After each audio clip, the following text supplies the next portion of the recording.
안녕하십니까. 김재일의 설교 리뷰 23번째 시간입니다. 오늘은 영락교회 김운성 목사님 설교를 리뷰합니다. 10월 27일 주일 설교로 제목은 한 행악자의 종교개혁이고 본문은 누가복음 23장 39절에서 43절 말씀입니다. 이날은 종교개혁주일이고 마침 광화문 시청 서울역 여의도에서 200만 연합집회가 열리던 날이었죠. 성경 본문은 예수님과 함께 십자가에 달린 두 강도 중 한 사람이 회개하고 자신을 기억해달라고 요청하자 예수님은 기꺼이 그를 받아들이는 내용입니다.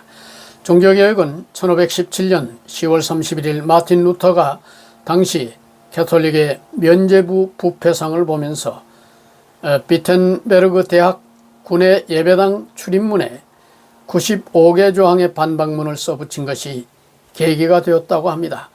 종교개혁이란 건 생각지도 못했던 루터는 양심에 따라 무엇이 잘못인지를 기술했는데 한 사람의 말씀에 따른 고백이 종교개혁의 출발점이 되었다는 말이죠.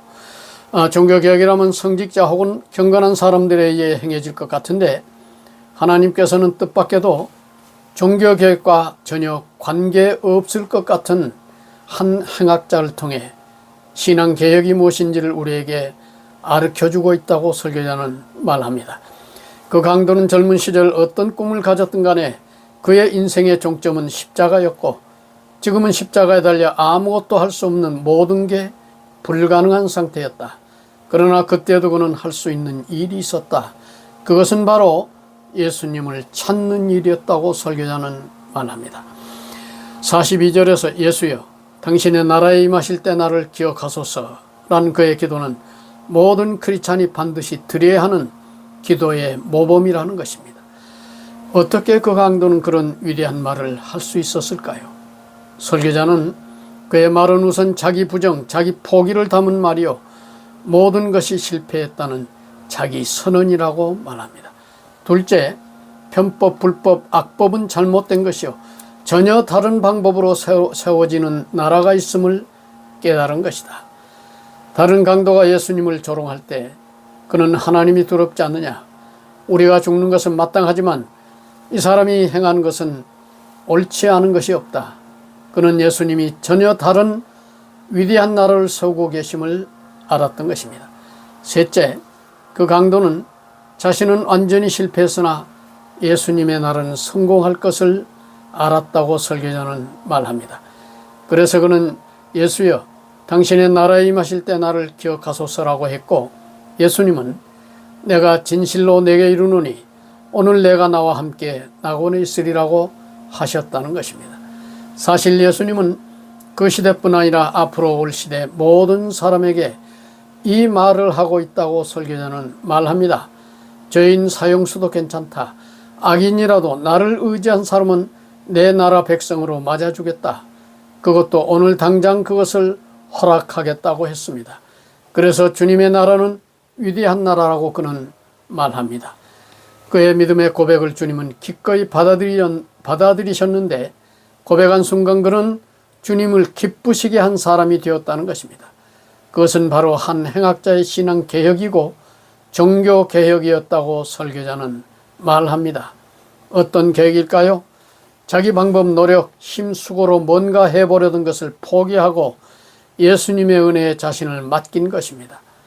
자기 왕국을 포기하고 예수님의 왕국으로 옮겨간 것입니다. 이것이 종교개혁의 핵심이라고 설교자는 말합니다. 그가 나를 기억하소서라고 했을 때 그의 과거가 어떠했든지 주님은 영접해 주심을 우리는 믿습니다. 그래서 하나님은 이 부끄러운 한 사람을 누가복음 속에 넣어 모든 세대의 사람들에게 이 사람처럼 될 것을 촉구하고 있다고 설교자는 말합니다. 사람들은 그를 행악자, 강도, 더러운 죄인으로 여기지만 하나님은 그를 모델처럼 여겨 그것이 바로 신앙개혁이요 구원의 기름을 알려주고 있다는 것이죠. 그 강도로서는 평생 얻지 못했던 것을 십자가에 달린 짧은 시간에 진정한 사랑, 영원한 생명을 얻었고 주님과의 한마디 대화가 생애 가장 위대한 순간이 되었던 것입니다. 신앙개혁, 종교개혁의 핵심은 오직 은혜이고 그것을 받는 방법은 오직 믿음이다. 루터의 종교개혁은 여기에 근거한다고 설교자는 말합니다. 중세교회는 금식, 고행, 선행으로 공덕을 쌓아야 구원받는다고 사람들을 미혹하고 면죄부를 파는 값싼 구원을 가르쳤습니다. 1511년 루터는 로마를 방문했는데 썩고 부패한 고위 성직자들의 모습에 크게 좌절하지요. 그는 라테란 대성당 스칼라 상타 28계단을 무릎으로 기어오르고 내려 무릎이 피투성이가 되었지만 은혜가 임하는 것이 아니라 번뇌만 더 쌓여갔습니다. 돌아와 절망 가운데 지내는 루터는 비텐베르그 대학에서 성경을 가르치면서 말씀 속에서 구원의 소망은 오직 하나님의 은혜에 있다는 것을 새롭게 발견하고 예수님을 의지하면 그 은혜로 우리가 살게 된다며 하나님의 의, 하나님의 은혜를 선포하게 됩니다. 자신을 부인하고 엎드리는 믿음을 통해서만 은혜를 얻을 수 있다.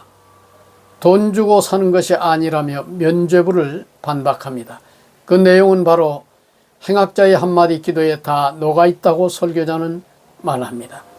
십자가상에서 행악자의 한마디 눈물의 기도와 예수님의 응답을 확대하고 자세하게 설명한 것이 종교개혁과 개신교 신앙의 골자라는 것입니다.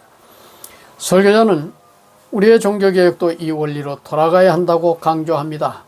구한말 선교사들에 의해 세워진 초기 한국교회는 하나님의 은혜를 구했으나 그 후에 한국교회는 건물, 재정, 유명인사 등 자랑할 것들이 많아졌다. 그런데 우리도 모르게 하나님의 은혜를 갈망하는 마음이 사라졌다. 그래서 선한 영향력을 잃고 조롱받는 입장이 되었다는 것입니다. 설교자는 한국교회가 다시 개혁되어야 한다고 말합니다. 그것은 우리 자신을 부정하고 나의 실패를 선언하며 하나님의 은혜를 갈망하는 데서 시작한다. 그때 개신교 전체가 새로워지는 종교개혁이 이루어질 것이라고 그는 말합니다. 십자가상의 한마디 대화는 지금도 사모하는 사람들 마음속에 이루어지고 있다. 우리도 한마디 기도를 주님께 드리고 주님의 응답을 받는 축복을 누리자고 그는 설교를 마무리합니다. 김은석 목사님의 설교는 매우 한마디로 은혜로운 설교입니다. 음성은 자분자분하지만 매우 힘있는 메시지고 완전히 체화한 설교입니다. 나아가 설교자의 창의적 발상과 해석이 돋보이는 메시지였습니다. 예수님과 함께 십자가에 달린 한 강도와 주님과의 한마디 대화가 신앙개혁, 종교개혁의 핵심임을 설득력 있게 설파하고 있습니다. 깊은 사색과 말씀 묵상을 통해 나온 메시지라고 생각됩니다. 내용이 매우 논리적이고 정황과 심리를 그림 언어로 생생하게 전달함으로써 더 큰 설득력을 가집니다.